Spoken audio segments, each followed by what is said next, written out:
చెప్పండి అందరూ కూడా. వసుదేవసుతం దేవం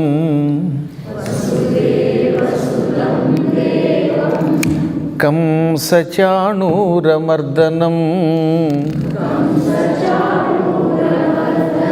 దేవకీ పరమానందం కృష్ణం వందే జగద్గురుం. ఎలాగూ గురువు యొక్క తత్వాన్ని తెలియజేయమని కోరారు కనుక జగద్గురువైన శ్రీకృష్ణ పరమాత్మని ప్రార్థనతో మొదలు పెడదాం. ఎంతవరకు ఈ ప్రాంతంలోకి ఎవరు వచ్చి ఉపన్యాసం చెప్పలేదు, నాతో మొదలైందన్నారే, ఇది కూడా ఒక ఆశ్చర్యకరమైన సంఘటనే. అది కూడా ఇవాళ మీకు ఏకాదశి ఆరంభమయ్యింది. అది శయన ఏకాదశి, శయన ఏకాదశి. శ్రీ మహావిష్ణువు ఈ రోజు నుంచి క్షీరసాగరంలో నిద్రకు ఉపక్రమిస్తాడు. నిద్ర అంటే ఈ మానవులు చెందేటటువంటి నిద్ర కాదు, అది నిద్రలా కనపడుస్తూ లోకానికి జ్ఞానాన్ని అందించే నిద్ర. అందుకే దానికి యోగ నిద్ర అని పేరు. మానవుల యొక్క నిద్ర సుఖనిద్ర లేక రోగ నిద్ర అనుకోండి. రాత్రి 10 గంటల నుంచి తెల్లవారుజామున 4-5 గంటల వరకు పడుకుంటే అదేమో సుఖనిద్ర. రాత్రి 9 గంటలకు పడుకుని పొద్దున్న 7ంటికి లేచి ఆ తర్వాత మళ్ళీ ఏదో ట్యాబ్లెట్ వేసుకున్నాను కాబట్టి నిద్ర అని, టిఫిన్ తిన్నాక నిద్రపోతున్నానని, కారెక్కితే నిద్రపోతూ, ఎప్పుడు పడితే ఎప్పుడు నిద్రపోతూ ఉంటే దానికి రోగ నిద్ర అని పేరు. కాబట్టి సహజంగా కలియుగంలో ఎక్కువ మందికి రోగ నిద్రలే ఉంటాయి. పరమాత్ముడిది యోగ నిద్ర. కోర్స్ మీలో కూడా కొంతమంది యోగ నిద్ర పొందేవాళ్ళు ఉంటారు. కొన్ని కుర్చీలో వెనక వైపు కూర్చొని రహస్యంగా ఇలా నిద్రపోతూ ఉంటే అది కూడా యోగ నిద్రవలే కనబడవచ్చు.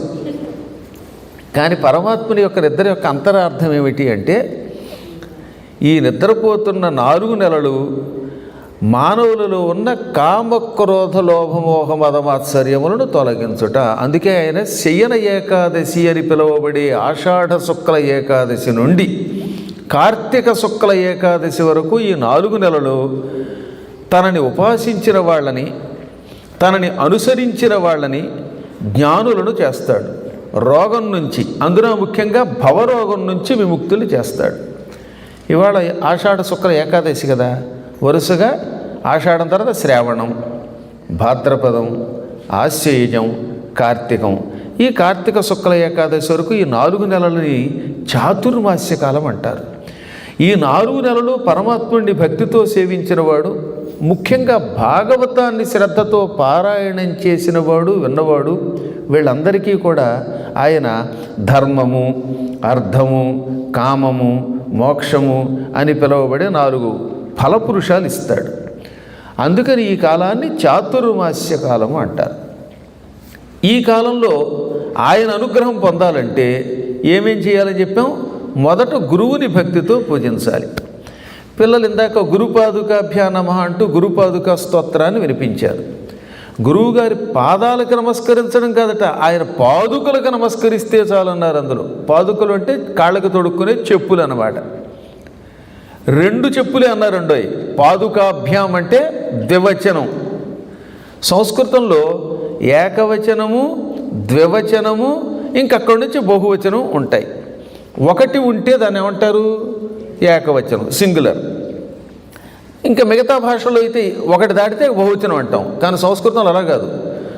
3 అంతకంటే ఎక్కువ అయితే బహువచనం, 1 ఉంటే ఏకవచనం, 2 ఉంటే ద్వివచనము అంటారు. పాదుకాభ్యా నమః అంటే 2 చెప్పుల కొరకు నమస్కారం. రామాభ్యా నమః 2 రాముళ్ళకి నమస్కారం. కృష్ణాభ్యా నమః అంటే 2 కృష్ణులకి నమస్కారం. ఇప్పుడు పాదుకాభ్యా నమః అంటే 2 పాదుకలకు నమస్కారం. ఆ 2 పాదుకలు ఎవరివి? గురు పాదుకాభ్యా నమః, గురువు గారి పాదుకల కొరకు నమస్కారం. ఆ గురువు గారు ఎవరు? మళ్ళీ శ్రీ గురు పాదుకాభ్యా నమో నమో నమ శ్రీ గురు పాదుకాభ్యాం అన్నారు తప్ప ఉత్తి గురువు అనలేదు. శ్రీ అనే పదం ఎందుకు వాడారు అంటే, శ్రీ అనే శబ్దమునకు సేవ చేసేవాడిని సేవించువాడు. ఎవరైనా గురువుగారు నేను మీకు శిష్యుణ్ణి, మిమ్మల్ని సేవిస్తాను అని దగ్గరకు వస్తే వాడికి ఆయన సేవ చేస్తాడండి. అందుకే పరమాత్ముడిని శ్రీ అన్నారు. లక్ష్మీదేవిని శ్రీ మహాలక్ష్మి అన్నారు, అమ్మవారిని శ్రీమాత అన్నారు. శ్రీకృష్ణుడని శ్రీరాముడని ఎందుకన్నారంటే రాముణ్ణి ఒక్కసారి దగ్గరికి చేరి ఎవరైనా సేవ చేస్తే యావజ్జీవితం రాముడే సేవ చేస్తాడు. దానికి ఉదాహరణ ఎవరు? బలిచక్రవర్తి. బలిచక్రవర్తి విష్ణువుని సేవించాడు వామన రూపంలో.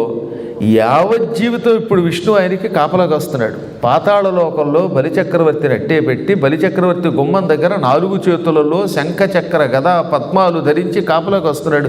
ఇంత కరుణామూర్తి ఎక్కడుంటాడు ఈ లోకంలో? గురువులు అటువంటి వాళ్ళే.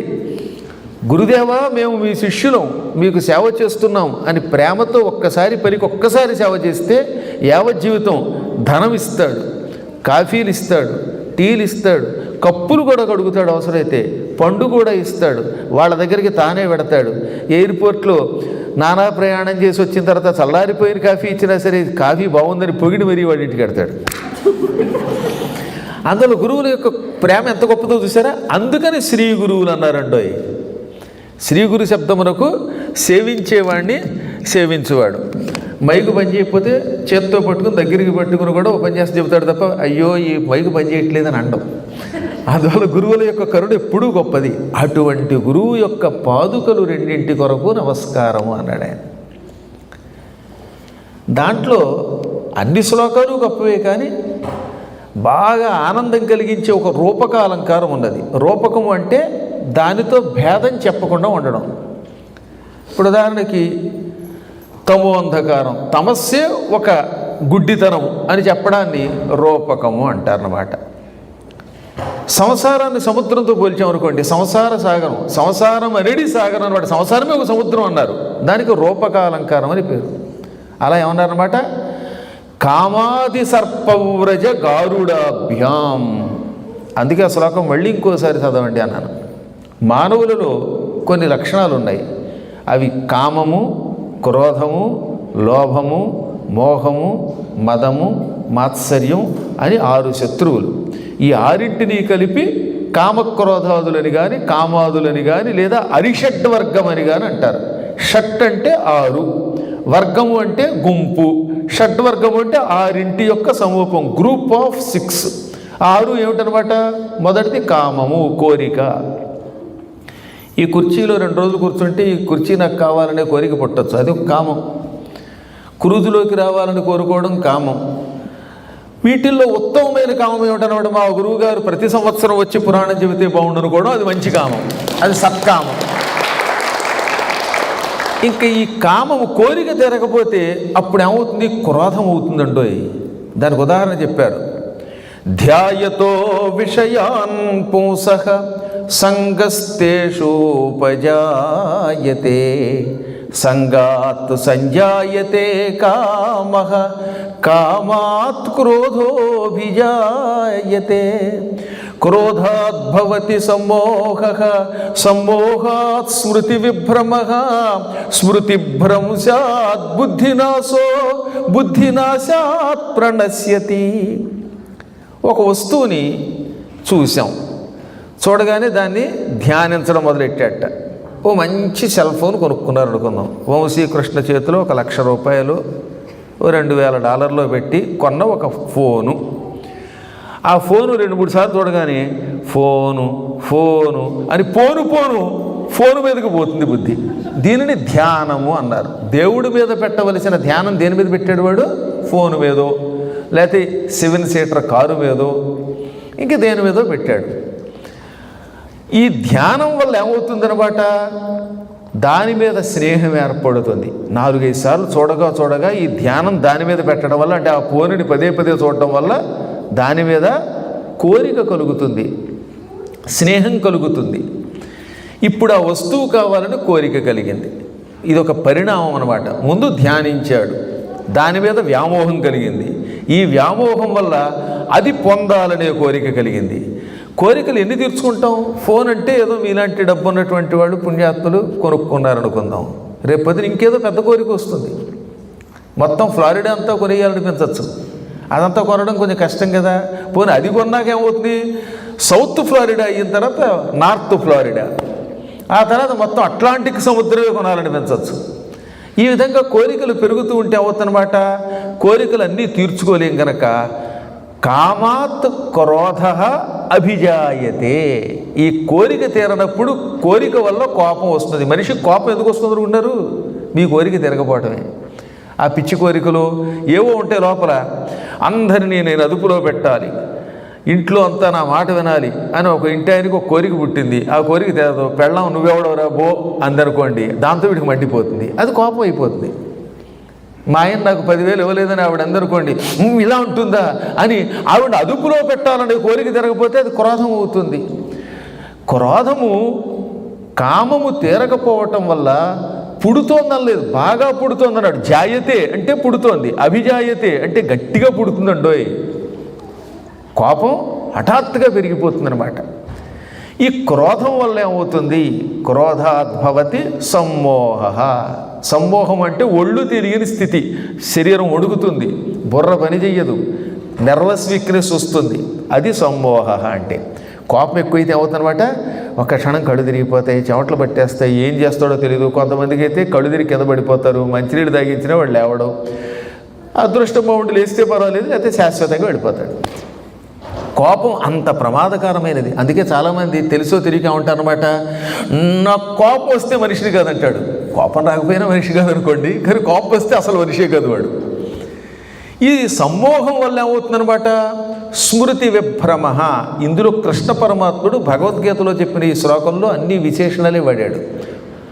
స్మృతి అంటే జ్ఞాపక శక్తి. సమ్మోహం వల్ల జ్ఞాపక శక్తి తగ్గుతుంది కాదట, పూర్తిగా తగ్గిపోతుంది. ఎక్కువ కోపం పొందటం వల్ల శరీరం వణుకుతుంది కదా, క్రమంగా ఏమవుతుందన్నమాట? జ్ఞాపక శక్తి తగ్గిపోతుంది. ఈ జ్ఞాపక శక్తి తగ్గిపోవటం వల్ల భార్య భర్తని, భర్త భార్యని గుర్తించలేరు. ఈ మధ్యన ఒక ఆయనకి పాపం పిచ్చెక్కినట్టు అయిపోయింది కోపం వల్ల. దానివల్ల భార్య కనబడితే ఎక్స్క్యూజ్ మీ, మిమ్మల్ని ఎక్కడో చూసినట్టుంది అన్నాడు. మీ మొహం అంది ఆవిడ. ఓహో, మీ మొహం అనేది మా ఆవిడే కనుక ఈవిడ మావిడా అని గుర్తుపెట్టుకున్నట్టు పాపం. కాబట్టి అంత స్థితికి వెళ్ళిపోతాడు. ఈ స్మృతి భ్రంశాత్, జ్ఞాపక శక్తి తగ్గిపోతే ఏమవుతుందన్నమాట? బుద్ధినాశ, తెలివితేటలు తగ్గిపోతాయి, ఆలోచించే శక్తి తగ్గిపోతుంది. అప్పుడు ఏమవుతుంది? బుద్ధినాశాత్ ప్రణశ్యతి. బుద్ధి నశించటం వల్ల, ఆలోచించే శక్తి కోల్పోవటం వల్ల, నశ్యతి అంటే నశిస్తున్నాడు, ప్రణశ్యతి ప్రణశ్యతి సర్వనాశనం అయిపోతున్నాడు. ఇన్నింటికి మూల కారణం ఏమిటనమాట? చివరికి కామము. అందుకని అక్కడి నుంచి మొదలవుతుంది వరుసగా కామము, క్రోధము, లోభము, మోహము, మదము, మాత్సర్యం. ఈ 6 శత్రువులు ఒకదాన్ని అంటిపెట్టుకుని మరొకటి ఉంటాయి. అందుకని ఈ కామక్రోధాదులను పాములతో పోల్చారు. దేంతో పోల్చారు? పాములు. అందుకని కామాది సర్పవ్రజ. వ్రజము అంటే సమూహము, ఏ గ్రూప్ ఆఫ్ అని అర్థం. కామాది సర్పవ్రజము అంటే ఈ కామక్రోధ లోభమోహ మదమాత్సర్యాలు అని పిలువబడే పాముల గుంపు ఉందిట. ఇవి భయంకరమైన పాములు అండోయి. ఇవి కాటేస్తే ఆ విషానికి విరుగుడు లేదు. కాబట్టి కాటు వేయకుండానే చూసుకోవాలి. కాటు వేయకుండా ఎవడు చూడగలడు అంటే ఈ పాముల్ని తినే ఆయన ఎవరు? గరుత్మంతుడు.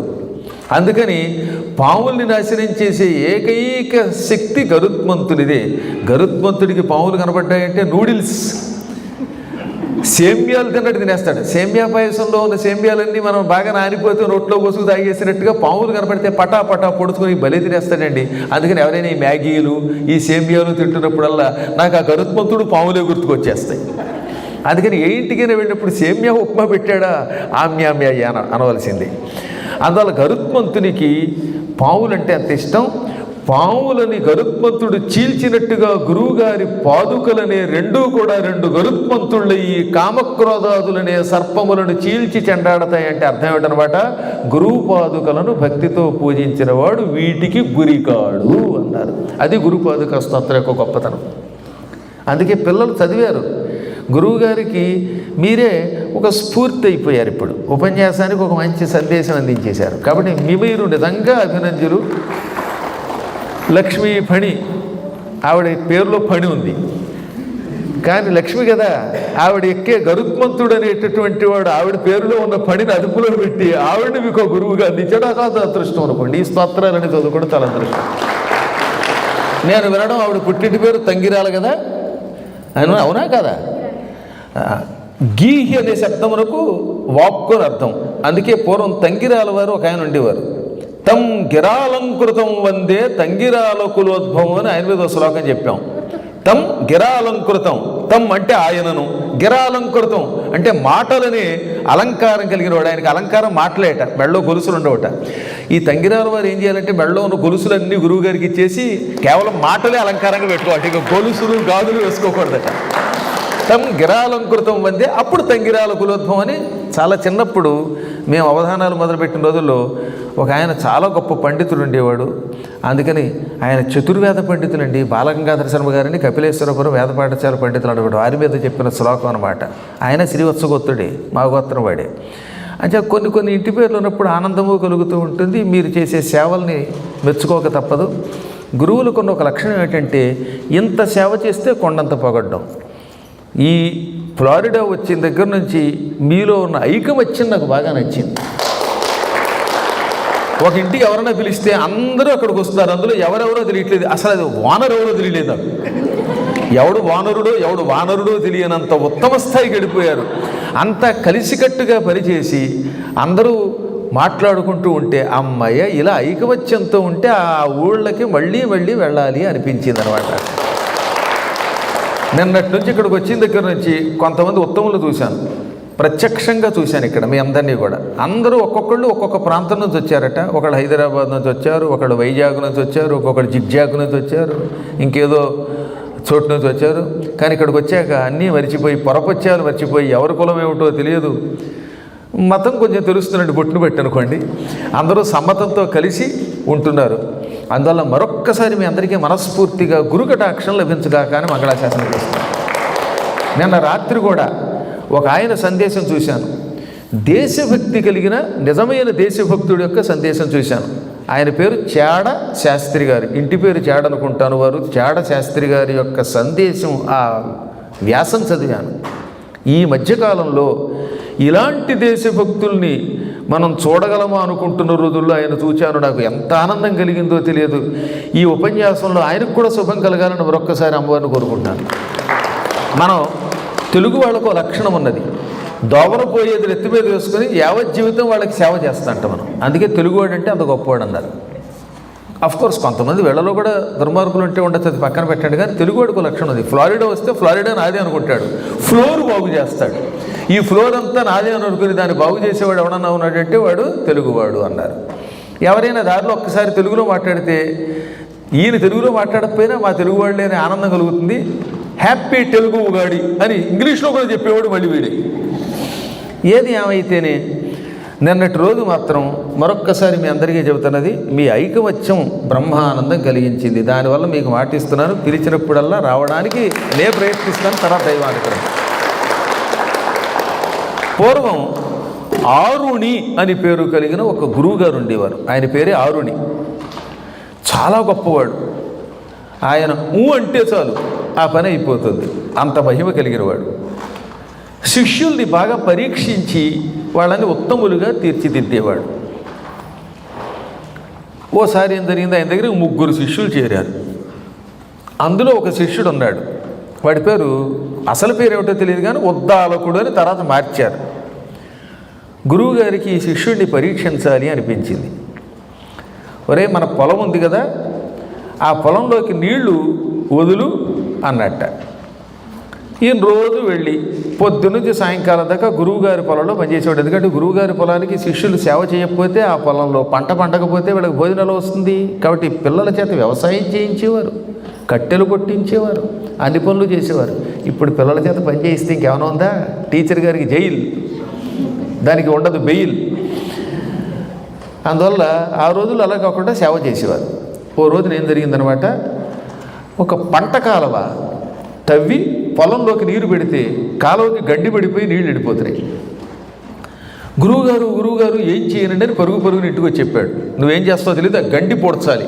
ఎందుకంటే పొలంలోకి ఎక్కువ నీళ్ళు ఎడితే పంటంతా నాశనం అయిపోతుంది. గండి పూడ్చి పొలం పాడవకుండా కాపాడే బాధ్యత నీ ఒక్కడిది అనగానే వీడు పరుగుని వెళ్ళాడు. అప్పటికి సాయంత్రం అవుతోంది.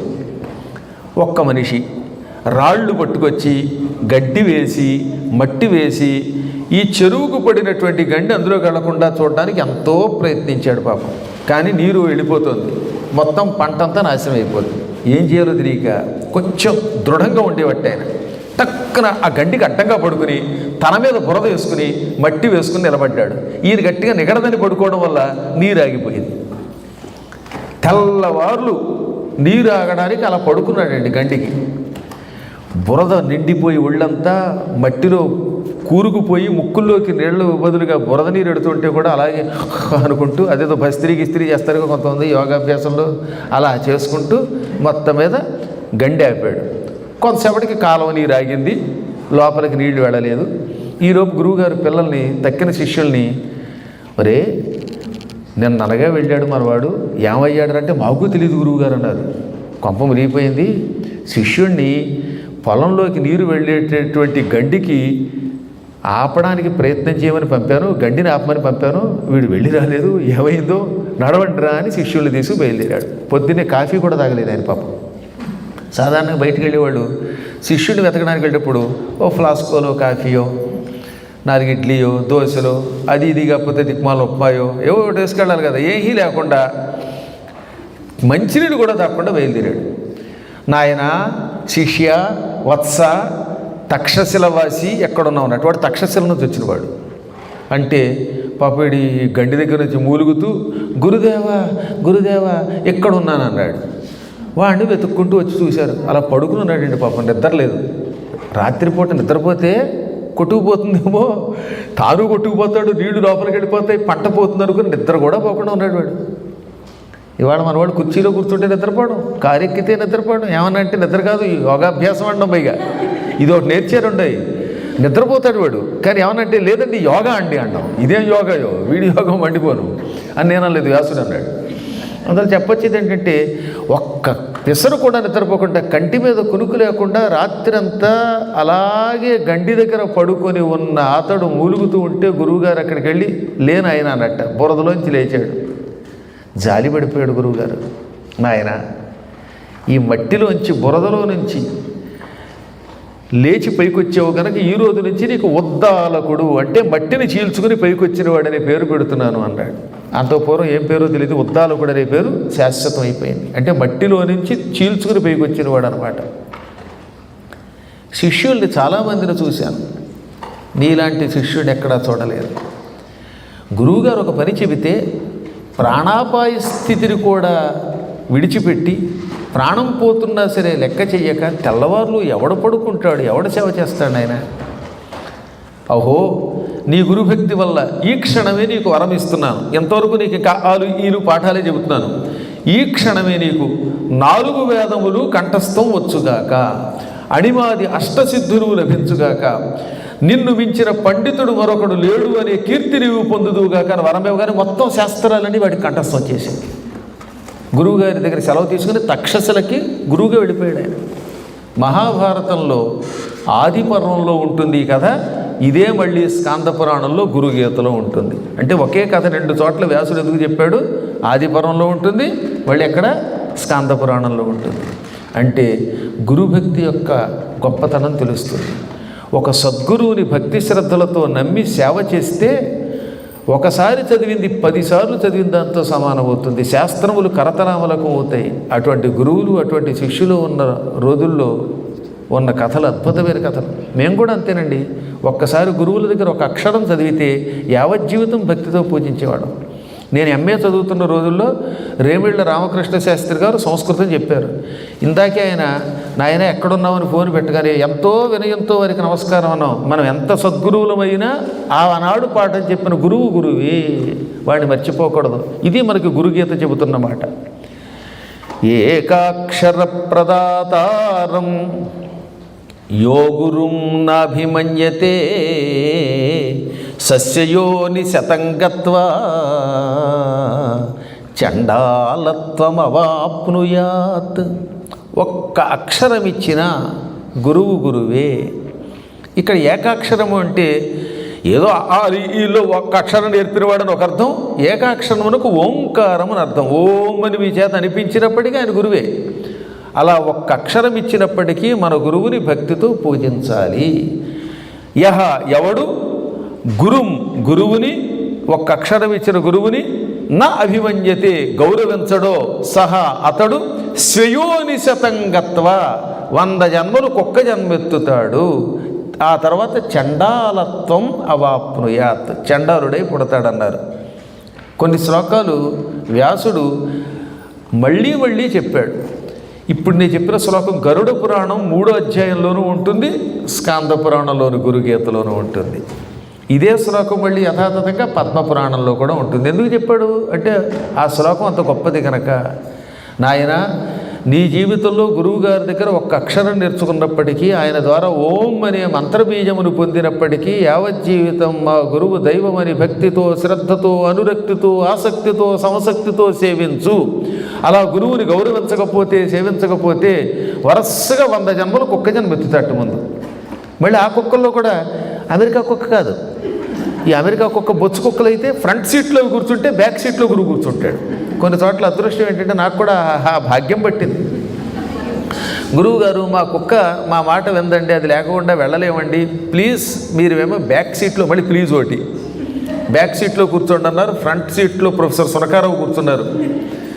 ఈ సునకారావు గారు ఫ్రంట్ సీట్లో కూర్చొని అండం, మధ్య మధ్యలో దాన్ని టామీ అనగానే అది ఏమి అంటూ ఉంటే, ముక్కు నాగుతూ ఉంటే, మూతి నాగుతూ ఉంటే ఆనందపడ్డం. కాబట్టి కుక్కల్లో కూడా కాస్త బొచ్చు కుక్కలు, అమెరికా కుక్కలందు మంచి కుక్కలు వేరయ్యా అన్నట్టుగా, మీది కుక్కలు వేరయ్యా అన్నట్టుగా ఆ కుక్క జన్మ కొంత నయ్యం. దిక్కుమాల కుక్క జన్మ ఎత్తకండి దానికోసం. కానీ ఈ గురుద్రోహి అటువంటి కుక్కగా పుట్టాడండో.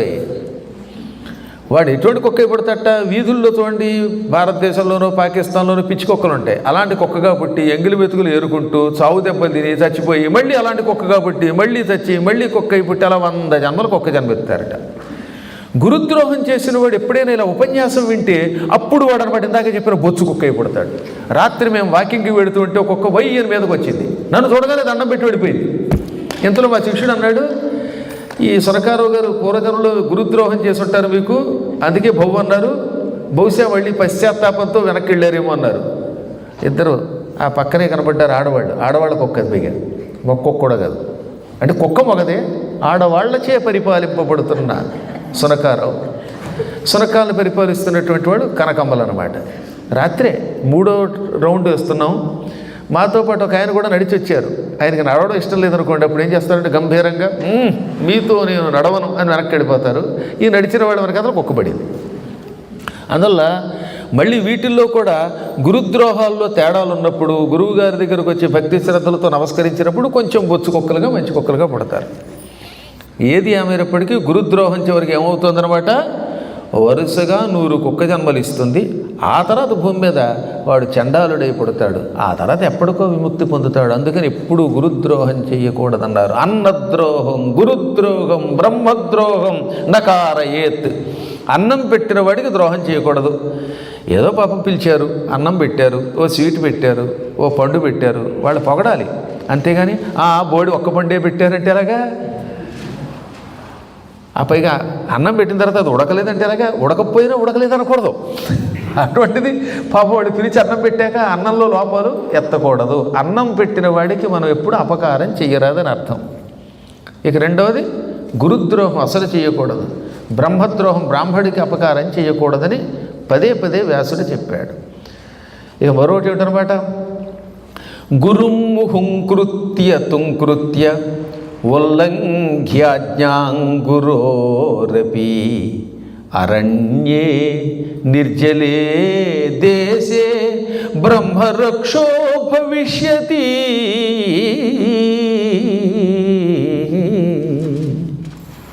గురువుగారిని హుంకరించకూడదు, అంటే నువ్వెంత అని ఎగరకూడదు. గురువే, దైవస్వరూపుడు ఆయన.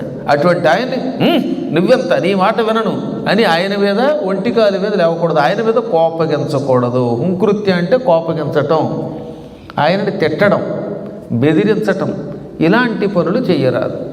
తుంకృత్య తక్కువ చేసి మాట్లాడకూడదు. మా గురువుగారికి ఏమొచ్చండి ఆయన మొహం, నేనే పండితుండండి అని గురువులను తక్కువ చేసి మాట్లాడేవాళ్ళు ఉన్నారు ఇప్పుడు కూడా. ఇవాళ నువ్వు గొప్పవాడు అవ్వచ్చు, కానీ ఒకప్పుడు నీకు పాఠం చెప్పింది ఆయనే. నిన్ను ఏబీసీడీలు నేర్పి ఆలు నేర్పి ఎంతో ఉన్నత స్థాయికి తీసుకెడితే అటువంటి గురువుని వాడు గొప్పవాడు అయ్యావు కదా అని తిడితేలాగా. ఆయన అదృష్టం వల్ల ఎలిమెంటరీ టీచర్గా ఉండిపోయాడు. నీ అదృష్టం బాగుండు నువ్వు మెరిక అయ్యి అమెరికా వెళ్ళావు.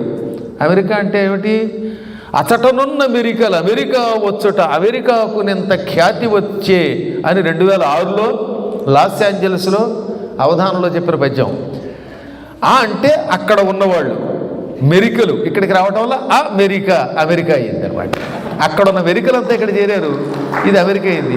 మెరికలు ఇక్కడ, బరికలు అక్కడ చేరాయి. అందువల్ల క్రమక్రమంగా ఇక్కడ ఇంత డెవలప్ అయ్యింది. లేకపోతే ఓ మాదిరిగా ఇక్కడ వీసా ఇస్తటండి. మీరు ఎంత గెంచుకున్నా ఎంత డబ్బు ఉన్నా మెరికే కాకపోతే ఎంతో కొంత దైవానుగ్రహం లేకపోతే వీసా రమ్మంటే రాదు.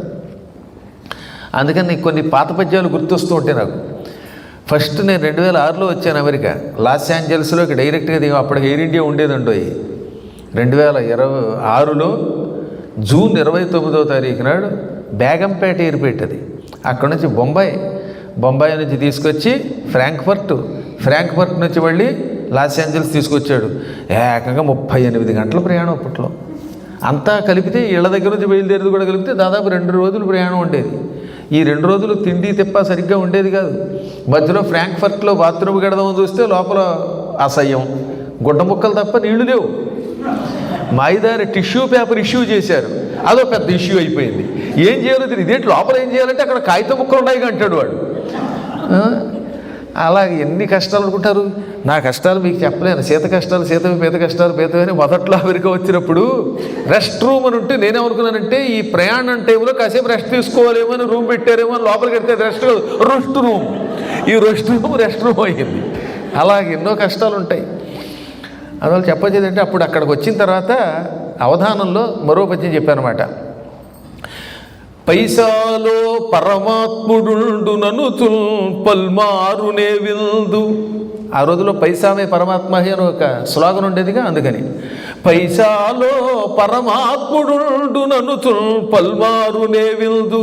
ఆ పైసల్ డాలరులై వ్యయంబైన లభ్యంబౌనే యవ్వానికి వీసా తేలికగా. ఆ పైసల్ని డాలర్లుగా మార్చి ఖర్చు పెట్టిన లభ్యంబవునే యవ్వానికి వీసా తేలికగా. అంచేత వీసా అంత తేలిక రాదు. ఏదో సుకృతి మీ వీనుల్ మహాపుణ్యముల్ చేసంగాన ఉపన్యసించుటకు విచ్చేయంగనే జాలితిన్.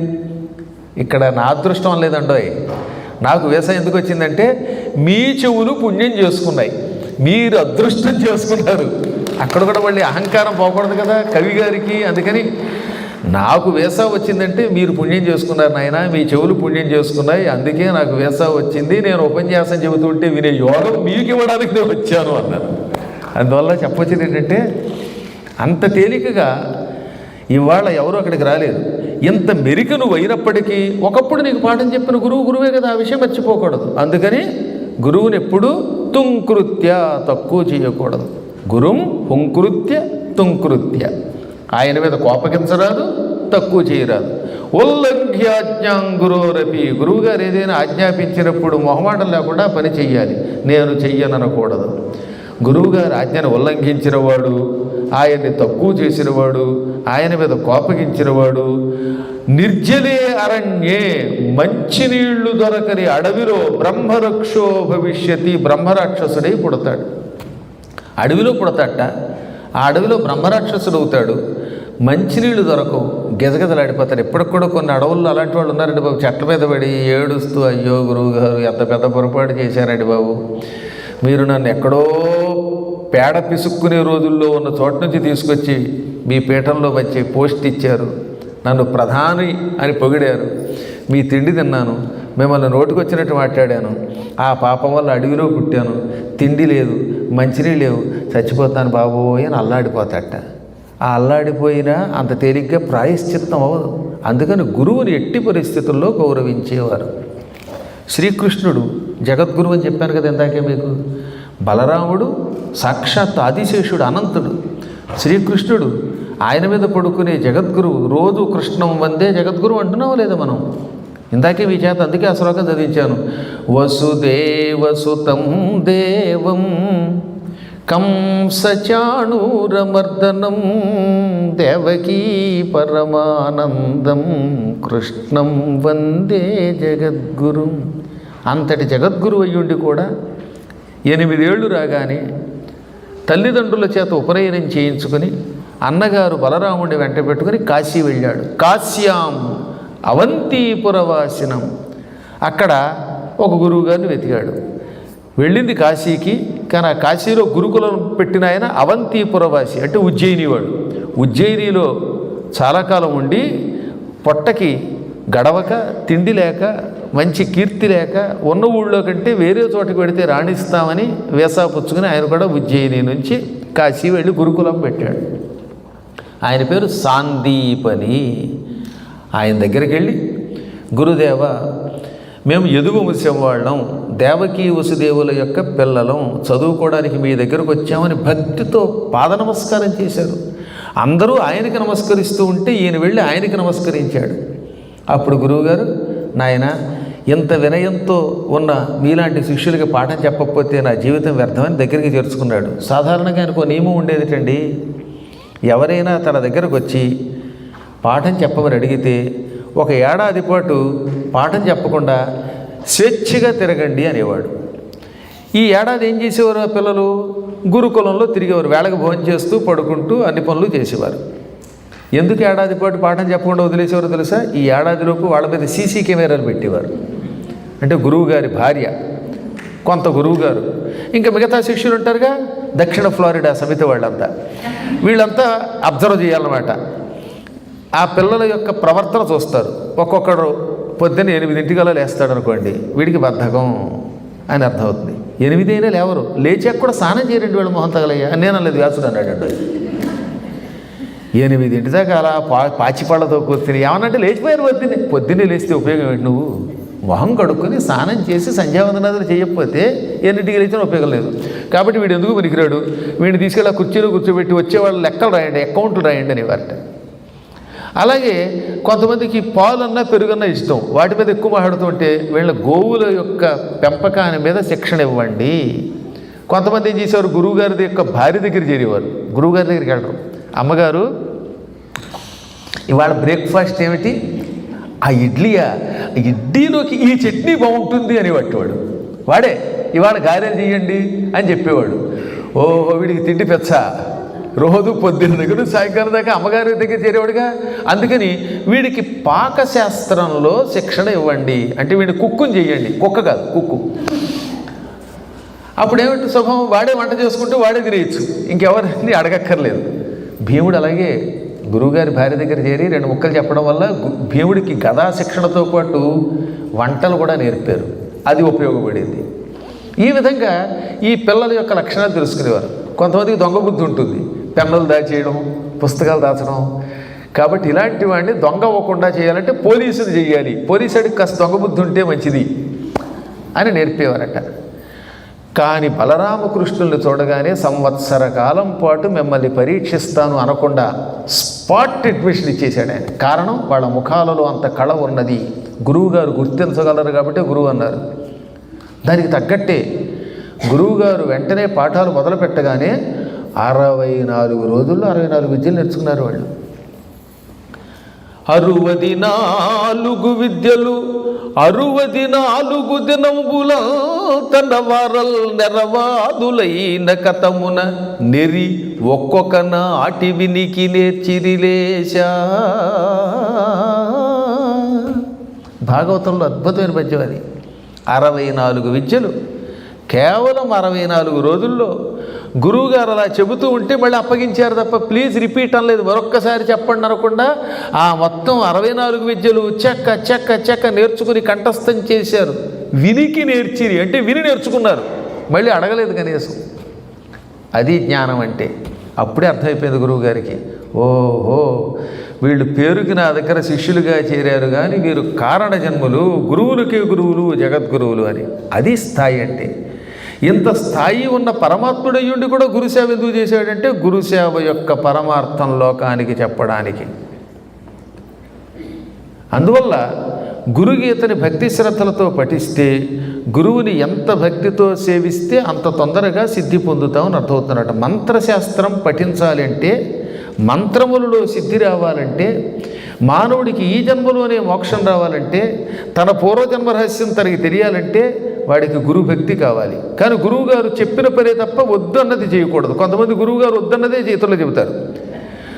సీక్రెట్ దాచాలండి. గురువుగారు ఈ మాట బయటికి చెప్పొచ్చు అన్నప్పుడు చెప్పాలట. ఇది చెప్పొద్దు, రహస్యం అంటే అది రహస్యమే. రహస్యాతి రహస్యత్వాత్. మాకు తెలుసున్న ఒక ఆయన ఉండేవాడు, ఇద్దరికే చెప్పేవాట రహస్యం. అడిగిన వాడికి, రెండు అడగని వాడికి. అడిగిన వాడికి అడగని వాడికి అన్నీ చెప్పుకుపోతే ఇంకేం రహస్యం ఏమిటది? మంత్రములలో కొన్ని ఉన్నాయి, ఇవి అందరికీ అందించవచ్చు అనుకున్నప్పుడు గురువుగారు డైరెక్ట్గా చెప్పేస్తారు. ముఖాముఖి సభలో చెబుతారు. కొన్ని చెప్పకూడదు, నాయన ఈ మంత్రం నీకు ఇస్తున్నాను, ఈ మంత్రం నువ్వే సాధన చెయ్యి, ఈ రహస్య సాధన ఎవరికీ చెప్పొద్దన్నప్పుడు పొరపాటును కూడా చెప్పకూడదట. ప్రాణం పోయినా పర్వాలేదు, గురు రహస్యములను ప్రాణము పోయినా చెప్పరాదు. చెప్పినటువంటి వాడు ఎన్ని జన్మలైనా సిద్ధి పొందాడు.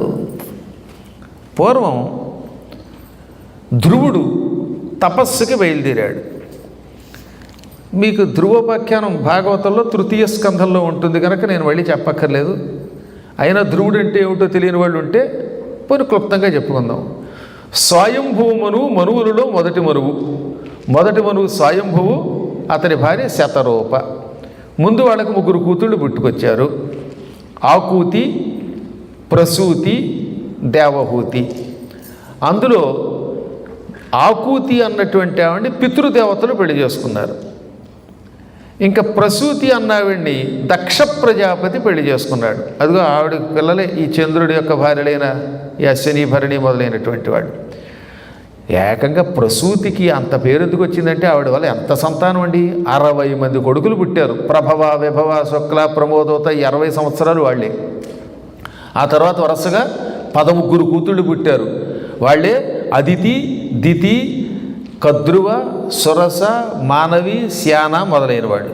ఆ తర్వాత 10 మంది కొడుకులు పుట్టారు. ఈ 10 మంది తపస్సుకి వెళ్ళిపోయారు. ఆ తర్వాత మళ్ళీ వరుసగా 27 కూతుళ్ళు పుట్టారు. వాళ్ళే అశ్విని, భరణి, కృతిక, రోహిణి, మృగశిర, ఆర్ద్ర, పునర్వసు, పుష్యమి, ఆశ్లేష, మఖ, పుబ్బ, ఉత్తరాహస్త, చిత్త, స్వాతి, విశాఖ, అనురాధ, జ్యేష్ఠ, మూల, పూర్వాషాఢ, ఉత్తరాషాఢ, శ్రవణం, ధనిష్ట, శతభిషం, పూర్వ, భద్ర, ఉత్తర, భద్ర, రేవతి అని పిలువబడే నక్షత్రాలు. ఆ తర్వాత సతీదేవి శివుడి భార్య పుట్టుకొచ్చింది. ఇలా అనేకములైన సంతానములను ఇవ్వడం వల్ల ఆవిడికి ప్రసూతి అంటే మిక్కిలి సంతానమును ఇచ్చినది అని పేరు వచ్చింది. 3వ ఆవిడ దేవహూతి, కర్దమ ప్రజాపతిని పెళ్లి చేసుకుంది. ఈవిడికి ఆఖరణ పుట్టిన ఆయనే కపిల మహర్షి, విష్ణువు యొక్క అవతారం. ఆయన పేరు మీదుగా కపిలారణ్యం, అది ఇప్పుడు నేటి కాలిఫోర్నియా అంటే కపిలుడు తపస్సు చేసిన స్థలం. ఆయనే కపిల సాంఖ్యయోగం చెప్పాడు. ఆ కపిల సాంఖ్యయోగంలో కొంచెం భగవద్గీతలో సాంఖ్యయోగం అనే పేరుతో కృష్ణుడు మళ్ళీ అందించాడు. ఈ 3 కూతుళ్ళ తర్వాత 2 కొడుకులు పుట్టారు. ప్రియవ్రతుడు. ఇప్పుడు ఈ నవఖండములు, సప్తద్వీపములు, సముద్రములు 4 విభజించింది ఆయన. క్రౌంచద్వీపం, జంబూద్వీపం, ప్లక్షద్వీపం, శాల్మలీ ద్వీపం, ఈ విధంగా ద్వీపములుగా విభజించిన వాడు ఎవరన్నమాట? స్వయంభువ మనువు, మొదటి మనువు యొక్క కొడుకు ప్రియవ్రతుడు. అందులో ఇప్పుడు మీరున్న ప్రాంతాన్ని క్రౌంచ ద్వీపం అంటున్నాం. అదే ఇంగ్లాండ్నైతే శాల్మలీ ద్వీపం అంటున్నాం. భారతదేశాన్ని జంబూ ద్వీపం అంటున్నాం. ఇలా ఆస్ట్రేలియానైతే ఇక్షుద్వీపం అని కూడా పిలుస్తారు కొందరు. ఈ విధంగా రకరకాల ద్వీపములుగా విభజించి పరిపాలనా సౌలభ్యం కోసం పెట్టినవాడు ఆయన. 2వ కొడుకు పేరు ఉత్తానపాదుడు. సురుచి, సునీతి అని 2 భార్యలు. పెద్ద భార్య వల్ల ధ్రువుడు పుట్టాడు. 2వ భార్య వల్ల ఉత్తముడు పుట్టాడు. ఓ రోజున ఉత్తముడు వాళ్ళ నాన్న తొడ మీద కూర్చుండగా ధ్రువుడు కూడా వెళ్ళి, నాన్న నేను తొడ మీద కూర్చుంటాననగానే సవత్తెల్లి ఏమంది, నీ ముఖం తగలయ్యా, నువ్వు తండ్రి యొక్క తొడ మీద కూర్చోడానికి అర్హుడివి కావు, చిన్న భార్యను నేనంటే మీ నాన్నకి ఇష్టం, నువ్వు తండ్రి తొడ మీద కూర్చోవాలంటే నా కడుపున పుట్టాలి, అది ఈ జన్మలో నీకు కుదరదు. కాబట్టి వెంటనే విష్ణువు కోసం తపస్సు చేయి, అప్పుడు విష్ణువు ప్రత్యక్షం అవుతాడు. ప్రత్యక్షం అవగానే నేను సురుచి యొక్క కడుపులోంచి పుట్టాలి అని కోరుకో, ఆయన వరం ఇస్తాడు. అప్పుడు నువ్వు చచ్చి నా కడుపున పుడతావు, పుడితే మీ నాన్న తొడ మీద కూర్చోగలుగుతావు అంది. చిన్నపిల్లలతో ఎవరన్నా అంటారండి? 5 ఏళ్ల బాలుడు, అప్పుడు పంచ శరద్వయస్కుడు. పళ్ళు పటపట కొరికాడు. నాన్న తొడ మీద కూర్చోవాలంటే విష్ణువు యొక్క అనుగ్రహం కావాలా? సవతి తల్లి కడుపులో పుట్టకుండానే మా నాన్న తొడ మీద కూర్చునే వరం పొందుతాను విష్ణువుని మెప్పించి అని బయలుదేరాడు. ఆయన అదృష్టం బాగున్నది, గురువుగారు దొరికారు. అదృష్టం బాగుంటే గురువుగారు వెతుక్కుంటూ వస్తారండో. ఎల్ఎఫ్ఎఫ్ అనేటటువంటి చోట దిగుతారు ఎయిర్పోర్ట్లో. ఆ తర్వాత ఆయన మన ఇంటికి తీసుకురావచ్చు. యోగం బాగుంటాయి, యోగం బాగలేకపోతే ఫ్లైట్లు డిలే అవుతాయి. వెంటనే ఈయనకి అదృష్టం బాగుంటే నారద మహర్షి కనబడ్డాడు. నారదుడు, నాయన నీ పట్టుదల నాకు అర్థమయ్యింది, నేను నీకు మంత్రం ఇస్తున్నాను, ఆ మంత్ర జపం చేస్తే విష్ణువు యొక్క అనుగ్రహం కలుగుతుంది. ఓం నమో భగవతే వాసుదేవాయ, ఈ ద్వాదశాక్షర మంత్రం జపం చెయ్యి, అవ్యాజ కరుణామూర్తి అయిన విష్ణువు యొక్క అనుగ్రహం పొందుతావనగా భక్తితో గురువుని ధ్యానించాడండి ఆయన. ధ్రువుడు చెప్పాడు, నాకు విష్ణు కటాక్షం ఎలా వచ్చింది? గురుభక్తి వల్ల. మా గురువు గారిని తలిచిన తర్వాతే మంత్రజపం చేశాను. చాలామంది మంత్రజపం చేస్తారు కానీ గురుధ్యానం చేయరు. గురుధ్యానం చేయనంత వరకు మంత్రం ఫలించదు. గురువుగారికి నమస్కరించి పెడుతుంటే ఓ తమాషా జరిగింది. చెట్టు కింద ఓ ముసలాయన కూర్చుని ఓ చోట దర్శనమిచ్చాడు అడవిలో. అది మర్రి చెట్టు. ఆ మర్రి చెట్టు శాఖోపశాఖలై ఓడలు దిగి ఉన్నది. ఆ మర్రి చెట్టు కింద కూర్చున్న ముసలాయనికి గెడ్డం బాగా పొడుగ్గా వచ్చేసింది. ఎంత పొడుగో లెక్కలేదు. ఆయన కూర్చున్న చోటు నుంచి గడ్డం ఊపితే రేపు క్రూజు దాకా వెళ్ళచ్చు. మర్రి ఓడలాగా దాన్ని పట్టుకుని వెళ్ళచ్చు మనం. అంత గడ్డం పెరిగింది, జుట్టు నెరిసిపోయింది, పండు ముసిలి. ఆయన ధ్రువుడిని పిలిచి, నీకు నారదుడు మంత్రం ఇచ్చాడని నాకు తెలుసు, నారద కటాక్షం వల్ల నీకు విష్ణు దర్శనం అవుతుందని నాకు తెలుసు, నాకు ఒక కోరిక ఉన్నది, ఆ కోరిక నీ ద్వారా తీర్చుకోవడానికి పిలిచానంటే ఏమిటన్నాడు ఆయన. నాయన, కొన్ని వేల సంవత్సరములుగా ఈ చెట్టు కింద కూర్చుని నేను తపస్సు చేస్తున్నాను. నాకు హరిదర్శనం అవ్వడం లేదు, అసలు మోక్షం వస్తుందో లేదో తెలియదు, కానీ నీకు మాత్రం హరిదర్శనం అవుతుంది అని నాకు నారదుడు చెప్పాడు. నీకు విష్ణు దర్శనం కాగానే ఆయన నీకు ఇచ్చే వరాల్లో నాకు కూడా ఒక్క వరం కోరుకో. నేనేం పెద్ద వరం కోరను, నాకు ఎప్పుడు మోక్షం వస్తుందో తెలుసుకో చాలు. నాకు ఏ జన్మలో ముక్తి వస్తుందో నారదుడిని అడిగి తెలుసుకో అంటే అలాగేనండి అని బయలుదేరాడు. 6 నెలల్లో విష్ణు దర్శనం ఏంటండి ధ్రువుడికి? కేవలం షణ్మాసాలు. ఎందువల్ల? గురుభక్తి ఉండడం వల్ల. వందే గురు పదద్వంద్వం అవాంగ్మానసగోచరం రక్త శుక్ల ప్రభామిశ్రం అతర్క్యం త్రైపురం మహహాని. రోజు గురువుగారి పాదాలని ధ్యానం చేసేవాడు ఆయన. గురువుగారి పాదాలట ఒకటి రక్త ఎర్రగా ఉంటుందిట, ఇంకోటి శుక్ల. ఎవరి కాళ్ళైనా మీరు చూడండి, 2 కాళ్ళు ఒకే రకంగా ఉంటాయి కానీ ఒకటి ఎర్ర రంగులో ఒకటి తెల్ల రంగులో ఉంటుందా? ఎందుకంటున్నాడు ఆయన మరి? వందే, నమస్కరిస్తున్నాను. దేనిని? గురు పదద్వంద్వం, గురువుగారి 2 కాళ్ళని గురించి నమస్కరిస్తున్నాను. అవి అవాంగ్మానస గోచరం. ఆ గురువుగారి పాదములు మనస్సుకి కనపడవు, మాటలకి కనపడవు, కంటికి కనపడవు, అంటే అంత గొప్పవి. రక్త శుక్ల ప్రభామిశ్రం, రక్త ఎర్ర, శుక్ల తెల్లగా ఉండే కాంతితో మిశ్రమై కలిసి ఉంటాయి. అంటే అర్థం ఏంటనమాట? గురువుగారి పాదములు సాక్షాత్తు అర్ధనారీశ్వరుడైన శివుని పాదములని అర్థం. శివుడు సగం పార్వతి ఎడంవైపు, సగం శివుడు. శివుడు తెల్లగా ఉంటాడు కాబట్టి శివుడి పాదం ఎలా ఉంటుంది? తెల్లగా ఉంటుంది. అమ్మవారి పాదాలు ఎర్రగా ఉంటాయి. అరుణ పాదాలండి అవి, అరుణారుణమైన పాదములు, ఎర్రగా తామర పువ్వు రంగులో గోరింటాకు పెట్టినట్లుగా, లత్తుక రసం అని ఉండేది పూర్వం, పారాణి పెట్టినట్టుగా ఉంటుంది. అందుకని అమ్మవారి పాదం ఏమో ఎర్రగా ఉంటుంది, స్వామి పాదం తెల్లగా ఉంటుంది. శివుడు శివపార్వతుల యొక్క స్వరూపుడు అని అర్థం. కేవలం అంతేనా? గురువు సగం విష్ణువు, సగం శివుడు. శివుడు కుడివైపు ఉంటాడు, విష్ణువు సగం ఉంటాడు. దాని ఎవరి పేరు? హరిహరనాథుడు అంటారు. సగం శివుడు, సగం విష్ణువు అనమాట. ఈ హరిహరనాథుడి యొక్క తత్వం చాలా గొప్పది. అది గ్రహించిన వాడు మోక్షం పొందుతాడు. కానీ కలియుగం అవడం వల్ల కొంతమంది మళ్ళీ అజ్ఞానంలో శివుడు వేరు విష్ణువు వేరు అనే భేదభావాన్ని వ్యాప్తి చేస్తారు. వాళ్ళిద్దరూ నరకానికి పోతారట. ఓ రోజున విష్ణువు లక్ష్మీదేవితో చెప్పాడు, ఏమని? మద్భక్త శంకర ద్వేషీ మద్వేషీ శంకరప్రియ తావుభౌ నరకం యతః యావచ్చంద్ర దివాకరౌ. లక్ష్మి, నా భక్తుడు విష్ణు భక్తుడు శివుణ్ణి ద్వేషిస్తున్నాడు, శివభక్తుడు నన్ను ద్వేషిస్తున్నాడు. ఆ ఇద్దరు నరకానికి పోతారు.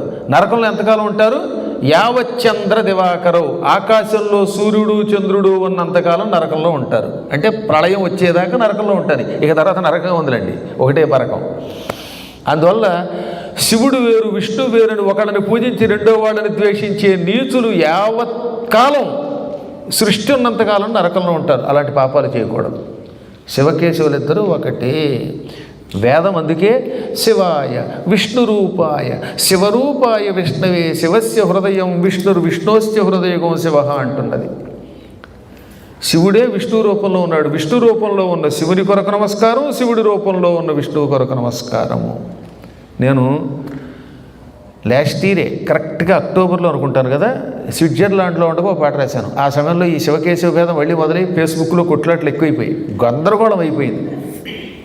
అందుకని ప్రఫుల్లని గోళ్ల ప్రఫుల్ ఇంట్లో ఉన్నాను ఆ టైంలో స్విట్జర్లాండ్లో.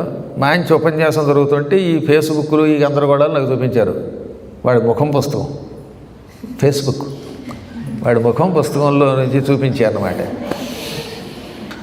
ఓ నాయనో అనుకుని అప్పటికప్పుడు ఉపన్యాసంలో రాసిన పాట నేనే రాసుకుని నేనే దానికి రాగం కూడా పెట్టుకున్నాను. రాగభరితం రాగం నేను కూర్చుంటే కవిగారే రాగం పెట్టుకుంటే సుఖం కదా. ఆ పాట పిల్లల చేత కంఠస్థం చేయించండి. నామము అంటే బొట్టు అని ఒక అర్థం, పేరు అని ఒక అర్థం. నీ నామం ఏమిటంటే నీ పేరు ఏమిటని, నీ నామం ఏమిటంటే నీ బొట్టు ఏమిటని అర్థం. నీ నామం ఏది నేనే నామం ధరిల్చేది, నీ నామం ఏది. నేను దేవుణ్ణి అడిగాను అన్నమాట, నీ పేరేమిటి, నేనే నామం పెట్టుకోవాలా, పొడుగా పొట్టా అడ్డమా నిలువ. అందుకని ఈ పాట కొంచెం జాగ్రత్తగా వినండి. నీ నామం ఏది నేనే నామం ధరిల్చేది, నీ నామం ఏది. పొడుగో పొట్టో నిలువో అడ్డమో, పొడుగో పొట్టో నిలువో అడ్డమో మన సంప్రదాయాలే కానీ, నీ నామం ఏది నేనే నామం ధరిల్చేది, నీ నామం ఏది. శివుడే నీవని కొందరు, కేశవుడే నీవని కొందరు, శివుడే నీవని కొందరు, కేశవుడే నీవని కొందరు, విజయదుర్గవని విఘ్నేశుడవని భక్తితో కొలుచుచున్నారు, నీ నామం ఏది నేనే నామం ధరిల్చేది, నీ నామం ఏది. ఎడారి మతములు బిడారు వేసి, ఎడారి మతములు బిడారు వేసి దడదడలాడిస్తూ ఉంటే, ఎడారి మతములు బిడారు వేసి దడదడలాడిస్తూ ఉంటే, బడవలు కొందరు మాలో మాకే గొడవలు పుట్టిస్తూ ఉంటే, నీ నామం ఏది నేనే నామం ధరిల్చేది, నీ నామం ఏది. గురువుల గొడవలు మనకేలా, అనుయాయుల ఈ అనులేలా, గురువుల గొడవలు మనకేలా, అనుయాయుల ఈ అనులేలా, శ్రౌత ధర్మమును నిలబెట్టుటకై పద్మాకరమును ఈయరాద, నీ నామం ఏది నేనే నామం ధరిల్చేది, నీ నామం ఏది. పొడుగో పొట్టో నిలువో అడ్డమో, పొడుగో పొట్టో నిలువో అడ్డమో మన సంప్రదాయాలే కానీ, నీ నామం ఏది నేనే నామం ధరిల్చేది, నీ నామం ఏది. అర్థం చెప్పక్కర్లేదుగా. శివుడు కొంతమంది, కేశవుడని కొందరు అంటూ ఉంటారు, విజయదుర్గం అంటారు, విఘ్నేశ్వరుడు అంటారు. ఏమైనా చివరికి ఇవన్నీ నీ ఒక్క పరబ్రహ్మస్వరూపాన్ని తెలియజేస్తున్నాయి. ఓ పక్కన ఎడారుల నుంచి దిక్కుమాలి 2 మతాలు వచ్చి రోజు పొద్దున్న సాయంత్రం కయ్య నరిచేవాడు ఒకడు, దేవ పాపిని అని పాడేవాళ్ళు ఒకడు. వీళ్ళ మధ్యలో మేము నానాయాత్ర పడుతూ ఉంటే మధ్యలో ఈ శివకేశవ భేదం ఏం గొడవ వచ్చి పడిందిరా బాబు, ప్రభు రక్షించు. ఈ గురువుల గొడవలు మనకెందుకు? అనుయాయుల ఈ అనులేల, అని అంటే యుద్ధం. గురువులు పక్కన కొట్టుకుంటూ ఉంటే వీళ్ళ బ్యాచ్ విడిపోతుందిగా. కాబట్టి ఫాలోవర్స్ అట అనుయాయులంటే, వీళ్ళు అనులు చేసుకోవటం. ఇవి మాకొద్దు. శ్రౌత ధర్మమును నిలబెట్టుటకై, శృతి అంటే వేదం, వేద సంబంధం శ్రౌత ధర్మం అంటే వేద ధర్మాన్ని నిలబెట్టడానికి పద్మాకరమును ఈరాద అంటే అభయహస్తం. పద్మాకరం అంటే అభయహస్తం అంటోయి. మా పేరు లేకపోతే ఎవడన్నా పాటలు కొట్టేస్తున్నారు, ఇదో సమస్య కదా. పేటెంట్ హక్కుల కోసం పాట చివర మళ్ళీ ఈ పేరు చేర్చుకోవాల్సి వస్తుంది, విశ్వదాభిరామ వినర్వేమలాగా.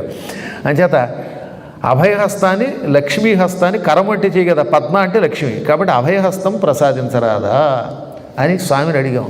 కాబట్టి ఎట్టి పరిస్థితుల్లోనూ శివకేశవుల భేదం పెట్టుకోరాదు. అందుకని గురువుగారంటే శివుడు కేశవుడు ఇద్దరి యొక్క రూపము. శివుడి పాదం తెల్లగా, విష్ణువు పాదం ఎర్రగా ఉంటుంది. అందుకే విష్ణువు పాదం ఎర్రగా ఉంటే లేడి నోరనుకుని బోయివాడు బాణంతో కొట్టాడని ఉంటుంది. చూడండి ఆయన పాదం అంత ఎర్రగా ఉంటుంది. కాబట్టి గురువు అంటే శివకేశవ తత్వస్వరూపుడు, పార్వతీ పరమేశ్వరుడు అర్ధనారీ తత్వం. అది కాకుండా గురురు బ్రహ్మ, సృష్టి చేసే బ్రహ్మ ఆయనే. గురురు విష్ణు, పోషించే విష్ణువు ఆయన. గురురు దేవో మహేశ్వర, ఆయనే సాక్షాత్తు లయకారకుడైన మహేశ్వరుడు. ఈ త్రిమూర్తులకు అతీతమైన దానిని పరబ్రహ్మ అంటారు. అందుకని త్రిమూర్తులకు కూడా అతీతమైన గుణరూప కర్మములు లేని అంతటా వ్యాపించిన పరబ్రహ్మ కూడా గురువే గనక గురు సాక్షాత్ పరం బ్రహ్మ.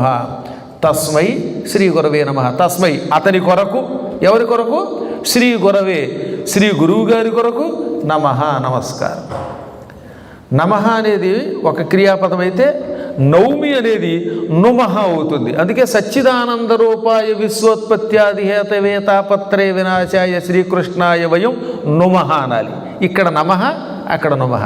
నౌమి అనే క్రియాపదం నుమః బహువచనం గనక. కాబట్టి దృష్టిలో పెట్టుకోవాలి. ఒక్కో చోట నమః, ఒక్కో చోట నుమః ఉంటాయి. సచ్చిదానంద దగ్గర నుమః అనాలన్నమాట. ఈ విధంగా అటువంటి పరమాత్మస్వరూపుడైన గురువు ఆయనని భక్తితో తలుచుకుంటే ధ్రువుడికి కేవలం షణ్మాస వ్రతంతో విష్ణు దర్శనం అయిపోయింది. విష్ణువు కనపడ్డాక అసలు ఈ నోట్ల నుంచి మాట రాలేదు. బయట ఎన్ని కబుర్లైనా చెబుతారండోయ్. గయ్యమని పిల్లల మీదో, పెళ్ళాం మీదో, ఇంకోటి మీదో, బావమరిది మీదో అరిచిన వాడిని వేదిక ఎక్కమనండి ఒకసారి తెలుస్తుంది. ఇంక వణుకొచ్చేస్తుంది, కాళ్ళు చేతులు నోరు పడిపోతాయి అంటాడు. ఇంకా ఒక్కొక్కళ్ళు అయితే నా అదృష్టం ఇవాళ చాలా స్పష్టంగా పలికి పాపం లక్ష్మీ పని పిలిచింది. కానీ కొన్ని చోట్ల ఇప్పుడు గురువుగారు ఏమిటో ఈ ఆలేమిటో, గురువుగారు పద్మాకర్ గారు అనే లోపు 5 ఆలు 5 ఆలు. ఇంటి దగ్గర చిన్నప్పుడు ఆలు నేర్చుకున్నా చచ్చిపోతున్నాం, చాలా యాత్ర అయిపోతుంది ఈ మధ్య. ఈ పిలవడంలో కాదు కానీ నా పేరు పలకడం లోపల వచ్చేటటువంటి ఆ అనే లోపు ఏం చేస్తున్నారో తెలియదు అనమాట. ఎందుకు వస్తుందండి ఆలు అంటే నాకు అనుమానం వచ్చిందనమాట. పోనీ నత్తి ఉందా అనుకుంటే ఇంట్లో కోపం వచ్చినప్పుడు వాళ్ళ ఆవిడ మీద అన్నప్పుడు నత్తిరాదే, లేదా వాళ్ళ ఆయన మీద రుస్తున్నప్పుడు నత్తిరాదే, ఉత్తప్పుడు నత్తి వస్తుంది అంటే స్టేజ్ ఫీర్ ఏదో ఉండాలి అని అనిపించింది అనమాట. ఈ కాన్ఫరెన్స్ కాల్ని కలుపుకుంటూ ఉంటారు, వాళ్ళు మాట్లాడుతుంటారు అనమాట. లైక్ ఈ ఊరు లేకుండా మాట్లాడలేరు. అలాగా స్వామివారిని చూడగానే పాపం ఈయన స్తంభించిపోయాట. ధ్రువుడికి నోట్లోంచి మాట రాలేదు. ఆనందం ఎక్కువైపోయింది. దీన్ని బట్టి గురువుగారిని ఇంట్రడ్యూస్ చేసేవాడికి గురువుగారి మీద భక్తి ఆనందం ఎక్కువైపోయి పారవస్యం వల్ల మాట రావట్లేదేమో. అప్పుడు ఆయన కనిపెట్టి శంఖం తీసి బొగ్గకి తగిలించాడు. భగవంతుని శంఖమును తాకినా, శంఖాన్ని పూజించినా, శంఖంతో పిల్లల చేత అభిషేకం చేయించిన వాక్శుద్ధి కలుగుతుంది, అనర్గళ ప్రవాహం వస్తుందని దేవీ భాగవతంలో ఉంటుంది. అందుకే భాగవతం 3వ స్కంధంలో ధ్రువుడికి శంఖం తగిలించాడని ఉంటుంది. తగిలించగానే వెంటనే అనర్గళంగా స్తోత్రం చేశాడు. ఆ స్తోత్రాన్ని విన్న విష్ణువు ఏం కావాలో కోరుకోమంటే, స్వామి నాకు కోరికలు ఇదివరకు ఉన్నాయి, ఏదో మా నాన్నగారు తొడ మీద కూర్చోలేదనే కోపంతో తపస్సు చేశారు. ఇప్పుడు కోరికలు పోయాయి నిన్ను చూశాక కోరిన కోరికలు తీర్చుకోవాలని అనిపిస్తుందా? భగవంతుడు కనపడితే నాకు మైసూర్ పాక్ ఇవ్వండి, లేకపోతే ఫ్లారిడాలో ఒక కొంప ఇవ్వండి, సిటిజన్షిప్ ఇవ్వండి అని ఎవడన్నా కొడతట్టండి? వైకుంఠం కోరుకుంటారు. కొంతమందికి అనిపించవచ్చులేండి, ఇంకా కొంత 30 ఏళ్ళ తర్వాత అప్పుడు మోక్షం పొందామని. 30 ఏళ్ళ తర్వాత మళ్ళీ మోక్షం రాదు, ఎందుకంటే మనం మర్చిపోతాం మోక్షం సంగతి. భగవంతుడిని దర్శనం చేసుకున్నవాడు లౌకికమైన కోరికలు కోరుతున్నాడంటే వాడి కర్మ ఇంకా అలా కాలింది అన్నమాట. సాక్షాత్ వైకుంఠానికి వెళ్ళిపోవాలనే కోరిక ఎంతమందికి వస్తుంది అంటున్నారు. ఇప్పుడు మీరంతా గురువుగారు మీతో వచ్చేస్తామని, నిజంగా వస్తే రారు. హౌస్ నెంబర్ 1350 ఆ పక్కన గ్యారంటీ అనమ్మా, చూద్దాం. అందరూ చేయెత్తేస్తున్నారు ఇప్పుడు ఆ విమానాల్లో సీట్లు చూడాలి నేను ఇప్పుడు. అయితే ఒక చిన్న కోరిక ఉంది నాకు. వైకుంఠం నుంచి విమానం వచ్చినప్పుడు నా కోసం వస్తే మీ అందరి కోసం, మీరు చేతులు ఎత్తిన వాళ్ళందరి కోసం సీట్లు అట్టే పెడతాను. ఒకవేళ మీ అదృష్టం బాగుండి మీకోసం విమానం వస్తే నన్ను మర్చిపోకండి, నా సీట్ నాకు అట్టే పెట్టండి, నా సీట్లో ఖర్చీఫ్ వేసేయండి. ఇలా ఖర్చీఫో ఇదేదో ఇదేంటి సెలవు అయినా అక్కడ కూడా వేయండి. ఆ మధ్యన ఒక ఆవిడ కళ వచ్చిందిట, కళ్ళలో విమానం ఆగిందిట. విమానం రాగానే వాళ్ళ ఆయన వీళ్ళందరూ ఖర్చీఫ్ వేసేట. తర్వాత ఇవి లోపలికి ఎక్కుతుంటే ఎవడో వచ్చి ఈ సీట్ నీది కాదన్నట్ట. లేదు నా పెనిమిటి బాబు ఆగ్గానే ఖర్చీఫ్ వేసాడు నాదందిట. విమానంలో కూడా సీట్ వేసేది ఆవిడ, సిటీ బస్సులో వేసినట్టుగా. అలాగా వైకుంఠం నుంచి విమానం వచ్చినా సరే గురువు గారి సీట్లు మాత్రం అట్టే పెట్టండి, అందులో నా కోసం ఖర్చీఫ్ వేయండి, మీకోసం అట్టే పెడదాం గోవిందా. అందువల్ల ఈయన, స్వామి నాకు ఇప్పుడు కోరికలు లేవు, నీవు ఏమిస్తే అది ఇయ్యి, కానీ ఒక్క ఆయన కోసం కోరుతున్నాను. నేను ఇక్కడ తపస్సుకు వస్తూ ఉంటే ఓ మర్రి చెట్టు కింద ఓవర్ రిటైర్డ్ పర్సన్ ఒక ఆయన కనిపించాడు. ఆయన సర్వీస్ కంటే పెన్షన్ ఎక్కువ పుచ్చుకుంటున్నాడు పాపం. ఆయనకి మోక్షం ఎప్పుడు వస్తుందో తెలుసుకోవాలనే కోరిక ఉన్నది, చెప్పమంటే ఆయన సంగతి వదిలి అన్నాడు విష్ణువు. కాదండి, ఆయన సంగతి చెప్పాకే నేను మిమ్మల్ని వరాలు కోరతానన్నాడు. సరే నువ్వు కోరేవు కాబట్టి చెబుతున్నాను. ఆయనకి ఎప్పట్లో మోక్షం రాదు. ఎప్పటికి వస్తుందో తెలుసా మోక్షం? ఆయన కూర్చున్న మర్రి చెట్టు ఆకులన్నీ కిందకి రాలిపోయినప్పుడు ఆ చెట్టు ఆకులు లెక్కెట్టమను. మర్రి ఆకులు మొత్తం రాలిపోయినవి ఎన్నున్నాయో అన్నీ లెక్కెట్టమను. ఆ తర్వాత కొంతకాలానికి వసంత ఋతువు వచ్చినప్పుడు, స్ప్రింగ్లో వసంతంలో మళ్ళీ ఆకులు వస్తాయి. ఈ చిగుళ్ళు కూడా లెక్కెట్టమను. రాలిన ఆకులు ఎన్నో, చిగుళ్ళు ఎన్నో, అవన్నీ కలిపితే ఎన్నో, అన్ని జన్మల తర్వాతే ఆయనకి మోక్షం. ఇక్కడ వలి విచిత్రం అండి. చాలా చోట్ల మేము వేసవకాలంలో వచ్చినప్పుడు ఆకులు కళ్ళ ముందు రాలిపోయి కనపడతాయి. టకటక ఆకులు వచ్చేస్తాయి, పువ్వులు వచ్చేస్తాయి. మళ్ళీ ఎప్పుడు పోతాయో తెలియదు. ఈ ఆకులు ఎవడు లెక్కగలడు? కొత్తగా వచ్చిన ఎవడన్నా లెక్క పెట్టగలడా? అంటే కనీసం ఆయన ఉన్న మర్రి చెట్టుకి 10,000 ఎండుటాకులు, 10,000 కొత్త ఆకులు వస్తే 20,000 జన్మలకు కానీ మోక్షం రాదనమాట. ఒక్కసారి ధ్రువుడికి మనస్సంతా కకావికలమైపోయింది. ఎందుకని? ఇది ఆయనకి ఎలా చెప్పాలి? నీకు ఎప్పట్లో ముక్తి రాదురా అని చెప్పాలంటే కష్టం. చెబితే ఆయన గుండెపోటు చచ్చిపోతాడేమో, హార్ట్ పేషెంట్ ఏమో అనుకుని, సరే స్వామివారి తర్వాత ఈయనకి ఏవో వరాలు ఇచ్చాడు, అవన్నీ పుచ్చుకున్నా కొంచెం కలత చెందిన మొహంతో ఆ ముసలాయన దగ్గరకు వచ్చి జరిగింది చెప్పాడు. వెంటనే ముసలాయన లేచి నిలబడి ఆహా ఓహో అని డ్యాన్స్ చేయడం మొదలెట్టాడు. ఇది వెనకనే పిచ్చెక్కిందేమో, ఎప్పట్లో మోక్షం రాదనే వార్త తెలియటం వల్ల ఆయనకి పిచ్చెక్కి ఉంటుంది. ఎర్రగడ్డో వైజాగో తీసుకెళ్ళాలేమో అనుకుని, ఏం స్వామి ఎగిరి గంతులేస్తున్నావు, పిచ్చి పట్టిందంటే లేదు నాయన నాకు ఆనందం కలుగుతుంది అన్నట్ట. ఎలా కలుగుతుంది నీకు ఆనందం? ఎప్పట్లో ముక్తి రాదు కదా అంటే, విష్ణువు నోటి నుంచి ఒక మాట వస్తే అయి తీరుతుంది. ఇందులో కూర్చున్న వాళ్ళలో ఎవరికైనా ఎప్పటికైనా ముక్తి ఉందో లేదో తెలియదు. వాడు ఎన్ని జన్మలు ఎత్తుతారో, 84 లక్షల జీవరాశులు అయ్యాక మానవ జన్మ ఎత్తారు. ఈ 84 లక్షల జన్మల తర్వాత కూడా మళ్ళీ వెనక్కిడిపోయిన వాళ్ళు ఉన్నారు. కాబట్టి వీళ్ళకి ముక్తి వస్తుందో లేదో తెలియదు. నాకు మాత్రం కనీసం 20,000 జన్మల తర్వాత అయినా గ్యారంటీగా ముక్తి వస్తుంది విష్ణువు యొక్క వాక్కు వల్ల, అందుకని ఆనందం పొందుతున్నాను. ఇంత సంతృప్తి ఎలా పొందుతున్నానో తెలుసా? నిన్ను నా గురువుగా భావించడం వల్ల. నువ్వేమో నారదుడి గురువుగా భావించావు, నేను నిన్ను గురువుగా భావించాను, నీ ద్వారా వరం పొందాను. పర్వాలేదు, ఎన్ని జన్మలైనా ఎత్తుతాను, కానీ కనీసం 20,000 జన్మల తర్వాత అయినా నాకు వైకుంఠం వస్తుందన్నాడు. ఎంత తృప్తి అండి! ఇవాళ గురువుగారు కనపడగానే రేపటికల్లా నాకు ఇల్లు వస్తుందా లేదా అన్నాం. ఎల్లుండికల్లా వైకుంఠం వస్తుందా లేదా అంటున్నాం, ఆయన ఎప్పుడు వచ్చినా పర్వాలేదు అంటున్నాడు. ఇది పక్కన పెడితే ఆయనకి ఈయనకి తేడా ఏమిటి? తపస్సు ప్రారంభించిన కొత్తల్లో నారదుని ద్వారానే ఆయన కూడా మంత్రం పొందాడు. ఇందాక చెప్పిన ముసలాయనికి ఓం నమో భగవతే వాసుదేవాయ మంత్రం ఇచ్చినవాడు నారదుడే, ధ్రువుడికి మంత్రం ఇచ్చినవాడు ఆయనే. కానీ ఆయనకి అన్ని వేల జన్మలు పడుతోంది, ఈయనకి కేవలం ఈ జన్మలోనే ధ్రువుడికి మోక్షం వస్తుంది. నక్షత్రమై ఆ మండలంలో ఉండి తర్వాత వైకుంఠానికి వెళ్ళిపోతున్నాడు ఆయన. ఎందువల్ల అంటే దానికి స్కాంద పురాణంలోని గురుగీతలో చెప్పారు. ఈ ముసలాయన తపస్సు చేసేటప్పుడు మా గురువుగారు ఇచ్చిన మంత్రం కేవలం 12 అక్షరాలు. 12 అక్షరముల మంత్రం వల్ల విష్ణు దర్శనం అవుతుందా అని తరచుగా అనుమానం వచ్చేది.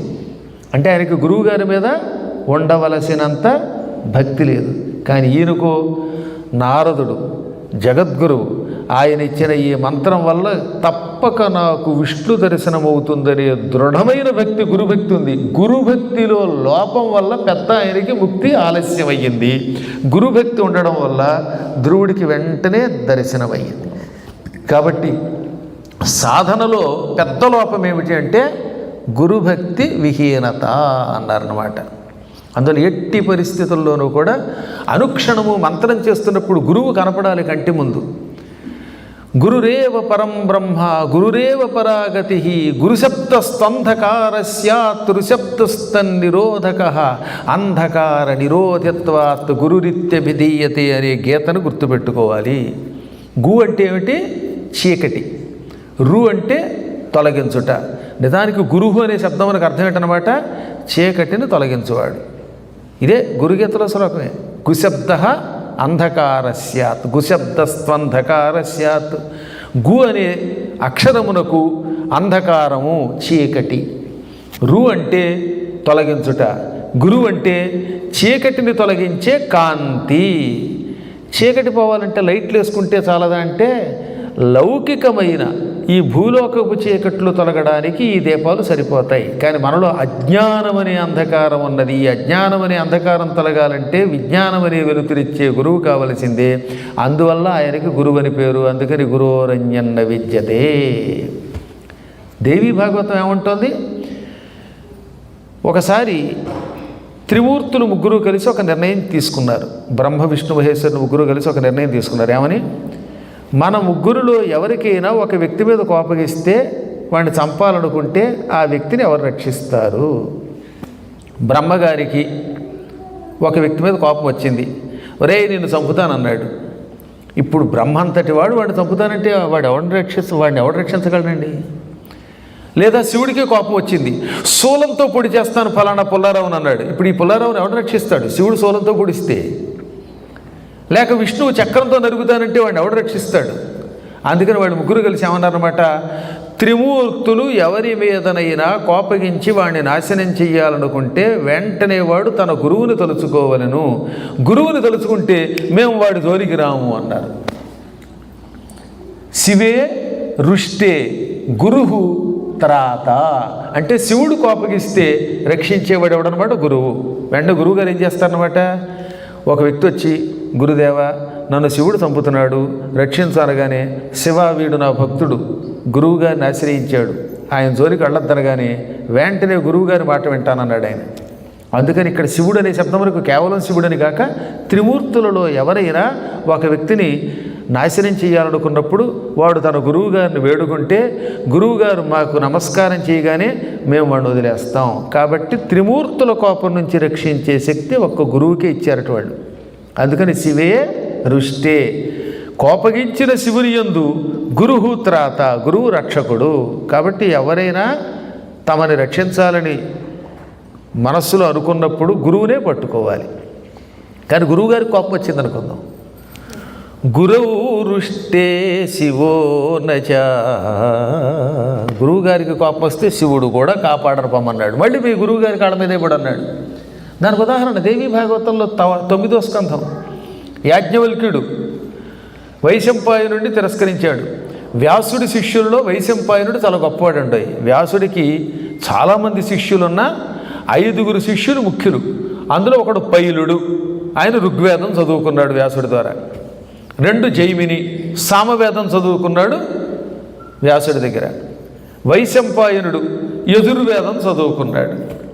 సుమంతుడు అధర్వణ వేదం చదువుకున్నాడు. సూత మహర్షి మొత్తం పురాణాలు ఇతిహాసాలు సేకరించాడు. ఆ యజుర్వేదం చదువుకున్న వైశంపాయనుడు వ్యాస శిష్యుల్లో ఒకడన్నాను కదా, ఆయనకి యాజ్ఞవల్క్యుడని ఒక శిష్యుడు ఉన్నాడు. ఇతను కొంచెం ఆత్మాభిమానం ఎక్కువ. ఎంత గురువుగారు చెప్పినా వెండ కొన్ని సమయాల్లో. ఆ సమయంలో ఒక మహారాజు గారు ఉన్నారు.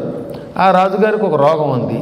ఈ రోగం తగ్గాలంటే జపం చెయ్యాలి. అందుకని రోజు వైశంపాయనుడు ఏం చేసేవాడు అనమాట, ఎవరో ఒకళ్ళని పంపి ఆ రాజుగారికి జపం చేయించి తీర్థం ఇచ్చేవాట.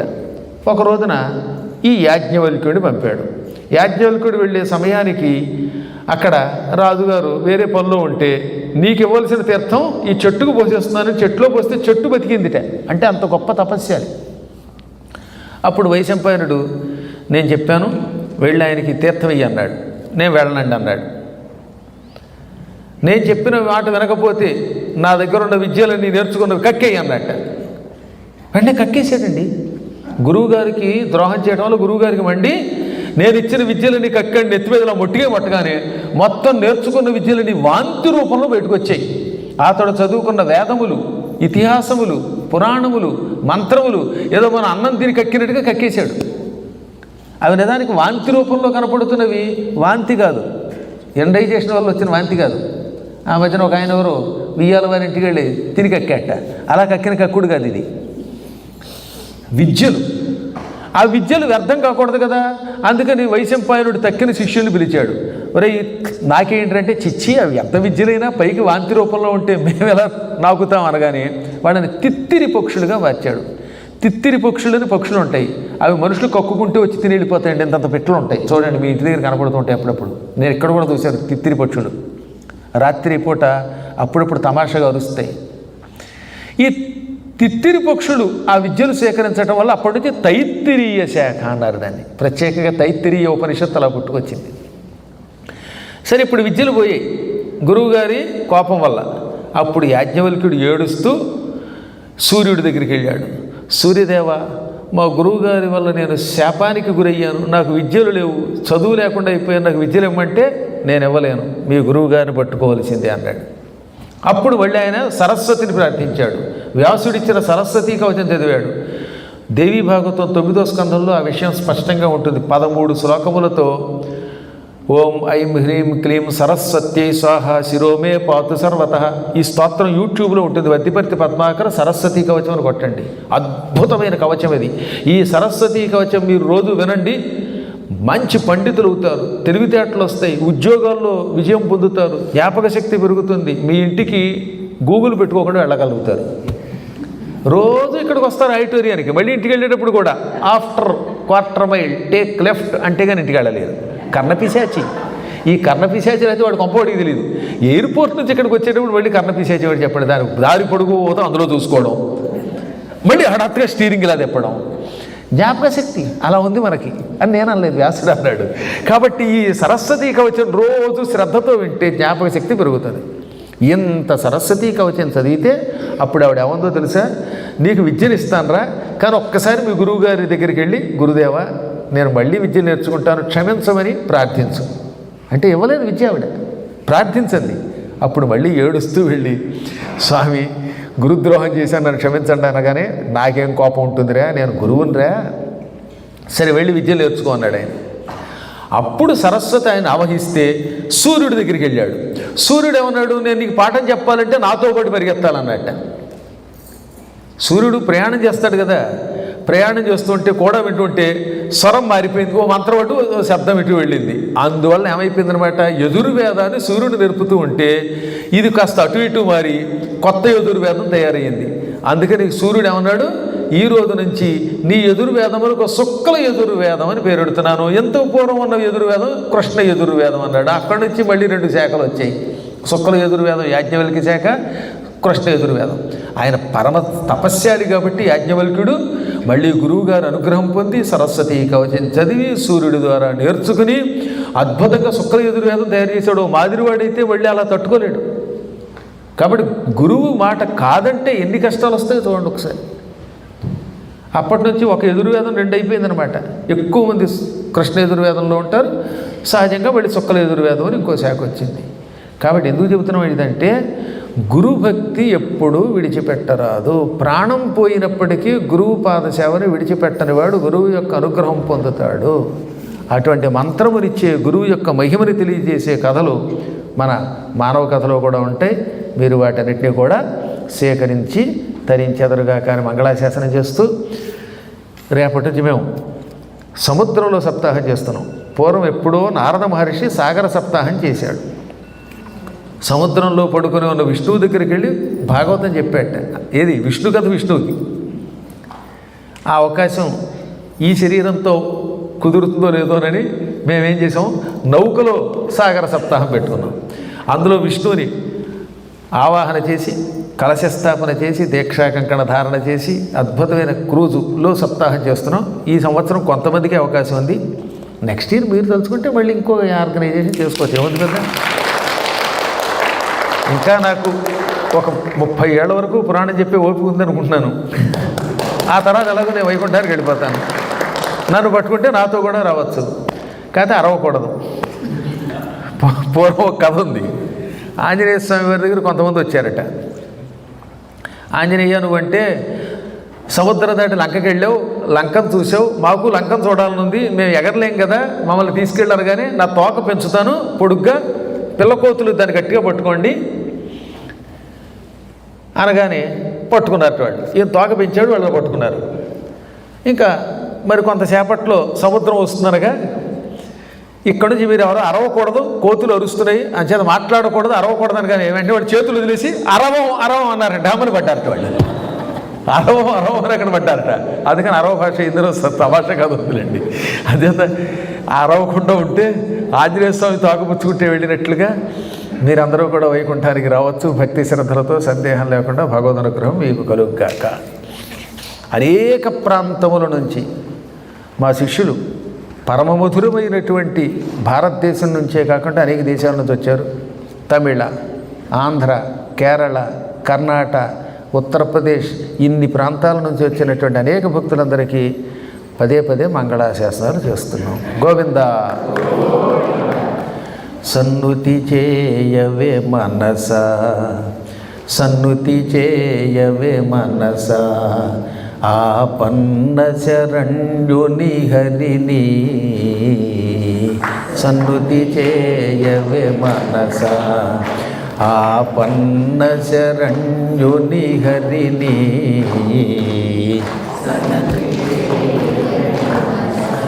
చక్రధారి కౌస్తుభహారి, చక్రధారి పాపహారి కృష్ణ మురారి, పాపహారి కృష్ణ మురారి, సన్నుతి చేయవే మనస, ఆపన్న శరణ్యుని హరిని,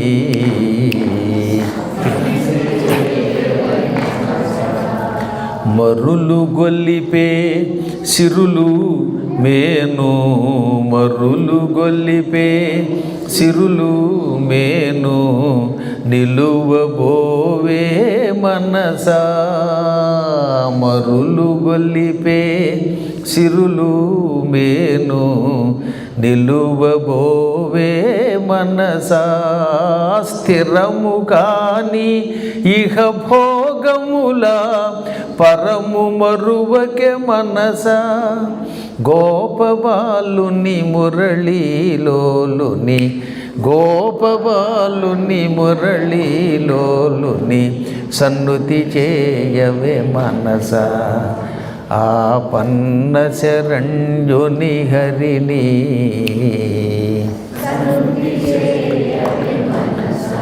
చక్రధారి కౌస్తుభహారి, చక్రధారి పాపహారి కృష్ణ మురారి, పాపహారి కృష్ణ మురారి, సన్నుతి చేయవే మనస, ఆపన్న శరణ్యుని హరిని,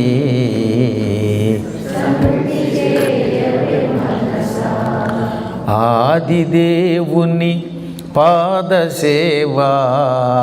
పాదసేవాదిదేవుని పాదసేవా భవపయోధికి నావా ఆదిదేవుని పాదసేవా భవపయోధికి నావా పరమయోగులు చేరగోరే పరమ పదవికి త్రోవ శేషశాయిని మోక్షప్రదాయిని శేషశాయిని మోక్షప్రదాయిని సన్నుతి చేయవే మనసా ఆపన్న శరణ్యుని హరిని సన్నుతి